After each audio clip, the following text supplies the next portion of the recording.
શું તમે CA, tax consultant કે એડવોકેટ છો? તો તમારા તમામ જીએસટી ક્લાયન્ટને સરળતાથી મેનેજ કરવા માટે ક્રેલબઝ books powerful GST client management system છે, જેમાં તમારા બધા જ ક્લાયન્ટને સરળતાથી એક જ ડેશબોર્ડમાં મેનેજ કરી શકો છો. ક્રેલબઝ બુક્સમાં રજિસ્ટર કરવા માટે સ્ટાર્ટ ફ્રી ટ્રાયલ પર ક્લિક કરવાનું છે. આમાં તમારે તમારી બધી ડિટેલ્સ ફિલ કરવાની છે અને નીચે આઈ એમ સીએ ટેક્સ કન્સલ્ટન્ટ છે તેના પર ટિક કરવાનું છે અને તમે સીએ, ટેક્સ કન્સલ્ટન્ટ કે એડવોકેટ છો તેનું એક પ્રૂફ અહીંયા જોડવાનું છે. ચૂઝ ફાઇલ કરીને તમારી પ્રૂફ અટેચ કરવાનું છે અને ક્રિએટ અકાઉન્ટ કરી દેવાનું છે. રજિસ્ટર થતાં જ તમે ડેશબોર્ડ પેજ પર આવી જશો. અહીંયા તમારી કંપનીનું નામ શો થાય છે. તમારા ક્લાયન્ટ એડ કરવા માટે એડ ન્યૂ ક્લાયન્ટ પર ક્લિક કરીને તમે ક્લાયન્ટ એડ કરી શકો છો, અથવા તો તમારે એકસાથે બધા ક્લાયન્ટ એડ કરવા હોય તો સીએ સેક્શનમાં જીએસટી ક્લાયન્ટ્સમાં જઈને સેમ્પલ એક્સેલ ફાઇલનું ફોર્મેટ આપેલું છે, તેમાં તમારા ડેટા ફિલ કરીને તમે બલ્ક ઇમ્પોર્ટ પણ કરાવી શકો છો, જેથી તમારા બધા ક્લાયન્ટ એકસાથે ક્રિએટ થઈ જશે. તમે જે ક્લાયન્ટ એડ કરેલા હશે તેનું લિસ્ટ તમને અહીંયા શો કરે છે. જો તમારા ક્લાયન્ટનો પોર્ટલનો પાસવર્ડ ચેન્જ થયો હોય તો તમે અહીંયા એડિટ કરીને તેને અપડેટ કરી શકો છો.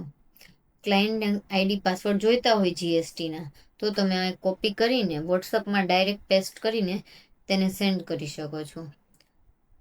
કોઈ પર્ટિક્યુલર ક્લાયન્ટનું પોર્ટલ લોગિન કરવા માટે અહીંયા ક્રેલબઝ ઓટોફિલ એવું બટન આપેલું છે અને અહીંયા ઇન્સ્ટ્રક્શન પણ આપેલી છે કે કઈ રીતે કરવાનું. આ બટનને તમારે બુકમાર્ક બારમાં એડ કરવાનું છે. જો તમને બુકમાર્ક બાર શો ન થતો હોય તો 3 ડોટ છે તેમાં જવાનું, બુકમાર્ક એન્ડ લિસ્ટમાં જવાનું, શો ઓલ બુકમાર્ક્સ એના પર ક્લિક કરવાનું, એટલે તમને તમારા બુકમાર્ક અહીંયા શો થશે. ત્યારબાદ આ બટનને બુકમાર્કમાં એડ કરવાનું છે.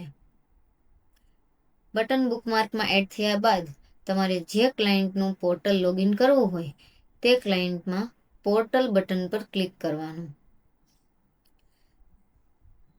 તમે તેના પર ક્લિક કરશો એટલે જીએસટીનું પોર્ટલ લોગિન પેજ અહીંયા તમને શો થશે.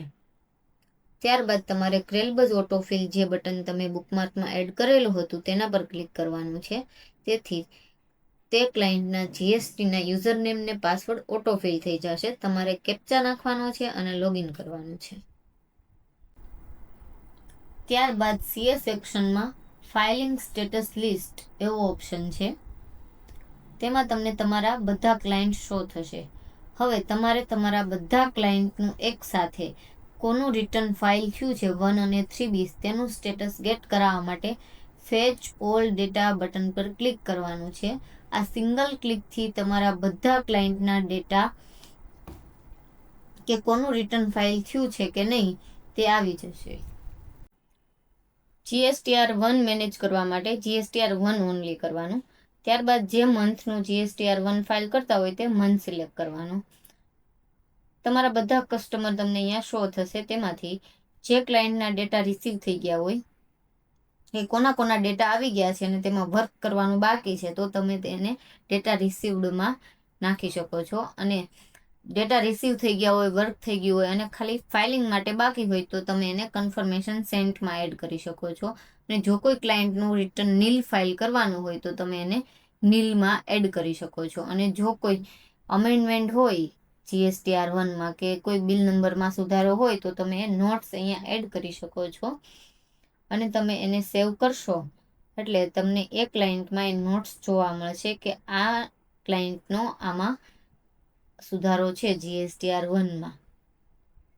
ત્યારબાદ તમને અહીંયા ઉપર ફિલ્ટર જોવા મળશે કે ડેટા રિસીવડ કેટલા ક્લાયન્ટના થયા છે, કોના રિટર્ન ખાલી ફાઇલિંગ માટે બાકી છે, કેટલા નીલ છે, એ તમને અહીંયા લિસ્ટ શો થશે. અને જે એમાંથી ફાઇલ થઈ ગયા હશે એ ચેક કરવા માટે તમે ફેચ ઓલ ડેટા કરશો એટલે જે ફાઇલિંગ થઈ ગયા હશે તે એમાંથી નીકળી જશે ને જે બાકી હશે તે અહીંયા શો થશે. એ રીતે તમે તમારા ક્લાયન્ટ અહીંયા મેનેજ કરી શકો છો.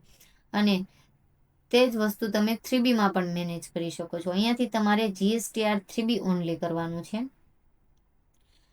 3Bમાં તમારે અહીંયા એડિટ ઉપર ક્લિક કરીને 3Bમાં કોઈ નોટ્સ હોય તો તમારે અહીંયા એડ કરવાની છે, અને તમે અહીંયા કે ક્લાયન્ટને આઈટીસી છે કે ટેક્સ ભરવાનો આવે છે એ પણ તમે સિલેક્ટ કરી શકો છો, અને કેટલો ટેક્સ ભરવાનો આવે છે તમે અહીંયા નોટ ડાઉન કરી શકો છો.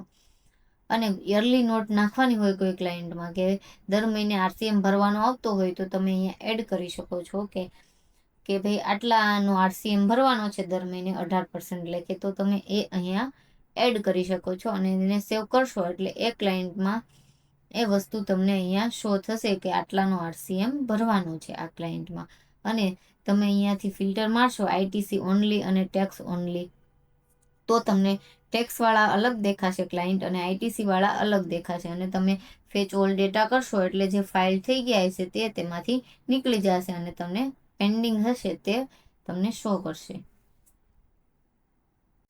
જો તમારે કોઈ પર્ટિક્યુલર ક્લાયન્ટનું ફાઇલિંગ સ્ટેટસ ચેક કરવું હોય તો તમારે સીએ સેક્શનમાં ફાઇલિંગ સ્ટેટસ સિલેક્ટેડ બિઝનેસમાં જવાનું. જે ક્લાયન્ટનું ચેક કરવું હોય તે ક્લાયન્ટને અહીંયા ઉપરથી તમારે સિલેક્ટ કરવાનું, એટલે એ ક્લાયન્ટનું અહીંયા ડિટેલ્સ તમને શો થશે. તમે સિંક પોર્ટલ પરથી તમે ડેટાને અપડેટ કરાવી શકો છો, અને કોઈ બી નોટ્સ એડ કરવી હોય તો તમે અહીંયાથી એડિટ ઉપર ક્લિક કરીને પણ કરી શકો છો, અને યરલી નોટ પણ અહીંયાથી તમે એડ કરી શકો છો.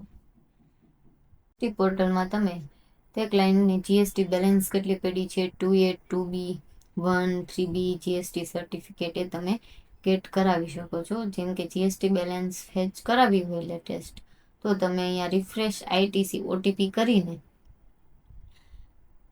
તમે તે ડેટા ગેટ કરી શકો છો.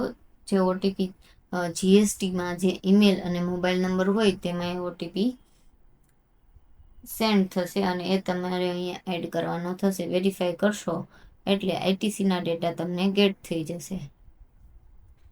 બેન્કિંગ ફીચર્સ વાપરવાનું ભૂલશો નહીં. કોઈ પણ બેંકની એક્સેલ કે પીડીએફ તમે આમાં ઇમ્પોર્ટ કરી શકશો, અને એ બેંક એન્ટ્રીને તમારે મિરેકલ કે ટેલીમાં લઈ જવી હોય તો તમે અહીંયાથી ટેલી એક્સએમએલ અને મિરેકલ એક્સેલ એક્સપોર્ટ કરી શકશો, અને તેમાં તમે ઇમ્પોર્ટ કરશો એટલે એન્ટ્રી થઈ જશે. અને જો તમારે ક્રેલબસ બુક્સમાં અકાઉન્ટિંગ કરવું હોય તો તમે બેંક રૂલ્સના ફીચર્સથી ઓટો બેંક એન્ટ્રી સોલ્વ કરી શકશો.